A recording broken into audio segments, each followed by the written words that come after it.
Now, from the very beginning, we meet Gaston, a product of a society that is way too focused on looks. To be fair, his confidence in deciding to marry Belle isn't just arrogance, it's proof that looks are the town's accepted currency of worth. I mean, after all, the status and power he has in town is because of his looks. The ladies love him because of his charm, and the fellas love him because he embodies everything they can't be and that society desperately tells you need to be. What truly makes him arrogant, though, is to even begin to think he has any compatibility whatsoever with Belle. In the initial song, we see how the whole town sings about her, but at some point they create this distance, a symbolic empty space that signifies her boundaries. But who breaks that? Gaston. He's the only one climbing on literally a freaking rooftop to eventually end up in front of her. He then proceeds to literally take away the thing she's using, ignores an active request to give it back, criticizes it, positions himself as more important than whatever it is she's passionate about, and ends up attempting to destroy said thing. Like in the first,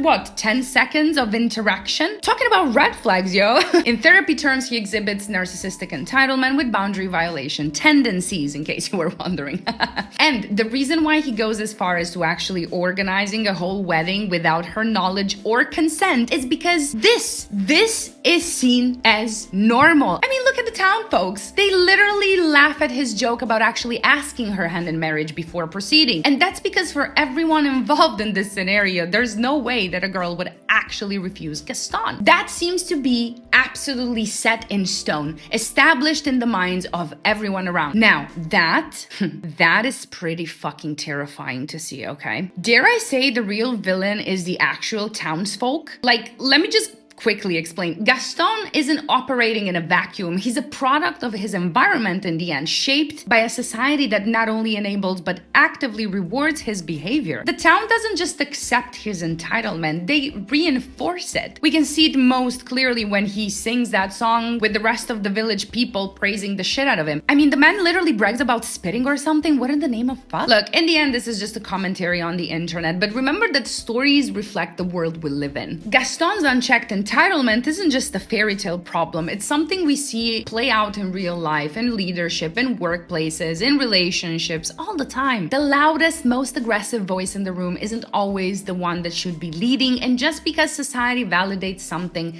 doesn't mean it's right. Scenes like Gaston asking her to marry him, or how easy it was to label Maurice as crazy when he was trying to get help to rescue Belle, are chilling because we can see why misunderstanding leadership makes abuse so insidious as a consequence. Because it's not just about the abuser, you see, it's about the system that enables them, that is cheering them on. When an entire environment normalizes or downplays toxic behavior, the victim isn't just fighting against one person, they're fighting against the collective belief that what's happening to them isn't really a problem. And the abuser's actions get dismissed as isolated incidents or jokes. And suddenly, the victim is the only one seeing the truth, like Belle or Maurice in this case. Belle doesn't just resist Gaston, okay? She resists an entire system that tells her she should accept him. And for real life survivors, that's often the hardest part, to be honest. Not just leaving an abuser, right? But standing firm when the world around them keeps telling them they're wrong for doing so. I mean, he goes as far as to almost committing Belle's father as a form of blackmail, and then starts a hunting party for the beast rather than just take the L and move the fuck on. But what is baffling is that nobody bats a fucking eye. They're all like, yeah, Gaston for president. And Gaston, as opposed to the beast, doesn't get over his own fears and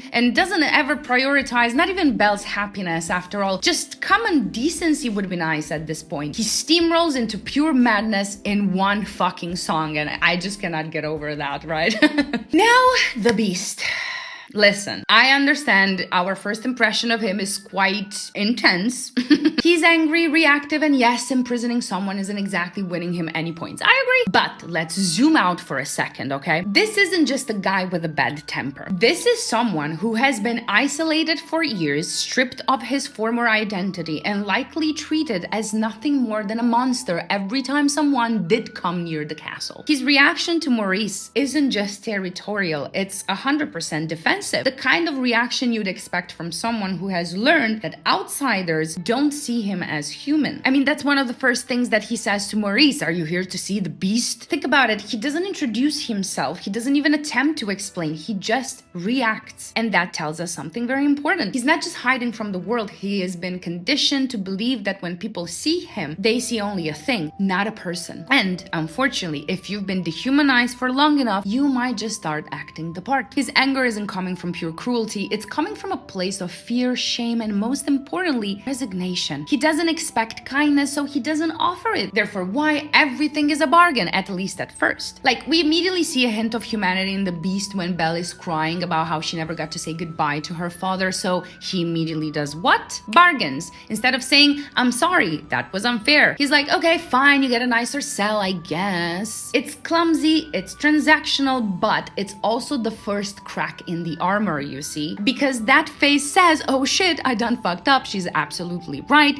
but my trauma took over. Then he orders to have dinner with her as a consequence of Lumiere's advice, and of course he says that this isn't a request. In his mind, the score now is not even anymore. So let me explain the score here. She offered to take her father's place, point Belle, but she received her father's freedom in exchange of it, so point Beast. Then she was robbed of a goodbye, point Belle, so he compensated with the room, point Beast. Now, he's providing dinner, point Beast, and she needs to level the score by showing up now. So the question is, why isn't she showing up? Does it mean she hates me? Of course she hates me. How could she ever love someone like me? This is the type of spiral we see him go down at the beginning. Her rejection is interpreted as confirmation of his worst fear about himself, and that's why he uses bargain to begin with, to kind of make sure that he doesn't experience that rejection. And his worst fear in the end is that he is and will always be unlovable. Even though her refusal has nothing to do with him personally, right? He internalizes it as proof of his deepest insecurities. Now that's textbook RSD, rejection sensitivity dysphoria, where even perceived rejection triggers an intense emotional reaction because it hits straight at the core of self-worth. He's locked in a cycle where he assumes rejection, meets it with aggression, and in doing so ensures that rejection is all he ever gets, and that rejection chips away at his humanity and he gets dehumanized more and more and more. I mean, for God's sakes, we talk to a level of dehumanization where we don't even know his name throughout this movie. We barely know it. And the funny thing is that both the Beast and Belle both experience dehumanization, just on the different extremes of the spectrum. Belle, with her conventional beauty, is treated as an object of admiration, but her depth is overlooked in favor of her appearance. The Beast, with his monstrous form, is treated as an object of fear and his humanity is completely erased. One is put on a pedestal, the other is cast aside, but neither are truly seen for who they are. That's the tragedy here. Another thing that gives us a clue on how human actually the Beast is how hopeful Lumiere, Cogsworth, and everybody else is. I mean, would they actually be this hopeful if they knew for a fact their master is this irredeemable, monstrous, heartless beast? Would they put on a fucking culinary musical number in the middle of the night directly against their master's orders if they would be so terrified of him? Would they risk their lives like all of these people, question mark, for a freaking dinner in cabaret? I don't think so, okay? I really don't think so. Now, of course, their hope isn't just for him, it's for themselves. If the Beast finds love, they get to be human again, so of course they're invested. But here's the interesting part. They never doubt that someone could love him, because they still see his humanity even when he doesn't. I mean, even Belle says going in the West Wing is not a big deal, even though she was just told that the Beast is there. His staff watched him grow up. They know who he was before the curse, and they know that part of that human still exists. So while he sees himself as a lost cause, they're just waiting for someone to come along and remind him of what's still there. They don't need Belle to fix him, they just need her to see him. And in a way, they kind of mirror the townsfolk acceptance, but in a way that feels a bit healthier. The villagers worship Gaston without question. They don't see his flaws at all, they don't talk about it, but the castle staff, they see all of Adam's flaws, they acknowledge them, even he acknowledges them, and yet they still believe he can change. They act at times as if his behavior is justifiable because in a way it is. Let me explain. Again, the Beast has been subjected to some heavy trauma. In real life terms, he has experienced extreme social isolation. I mean, we're talking years with only furniture to talk to, loss of identity, massive rejection sensitivity, deep shame, deteriorating executive function. I mean, the man eats like a goddamn raccoon, severe emotional dysregulation, trust issues, and that's just what I can think of right now. Of course, the point isn't excusing his behavior, but it makes sense why he is the way that he is. His staff isn't excusing him whatsoever, but they contextualize him, which is exactly what the villagers don't do with Gaston, because the beast is actually growing and Gaston doesn't. He doesn't even think that he needs to, for God's sakes. Oh, that's so infuriating. Now, again, I'm not saying that the beast's behavior is acceptable, because of course it's not, but if we frame him as someone who went through some heavy, psychologically challenging periods, the snapping makes sense, the violence makes sense. It's what we call dysregulated emotional response, aka his brain is glitching because he's never had to handle conflict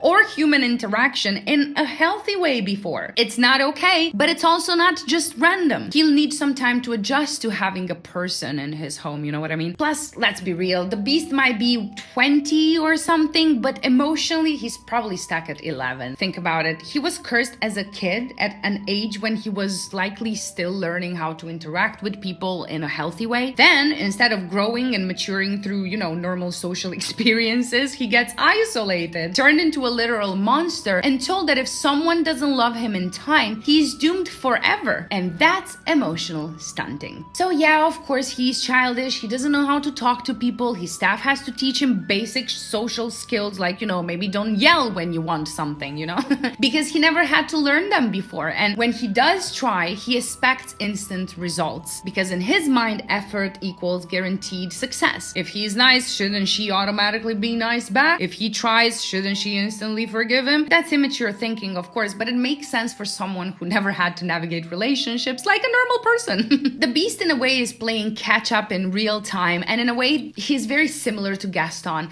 until he isn't. In fact, the only difference might be accountability between these two. Gaston believes he's entitled to Belle's love and never even questions himself. The beast might start from the same entitlement, but he then feels remorse. He recognizes it's wrong and actively tries to fix it, even if he's terrible at it at first. But that's the defining factor, you see. One doubles down on control, the other learns to let go. And one of the things that really pains my soul is that one of the scenes that are supposed to showcase the strength of the beast has been used to paint him in a manipulative way. And of course, I'm talking about the scene where he saves Belle. Holy schnitzel, this is so upsetting.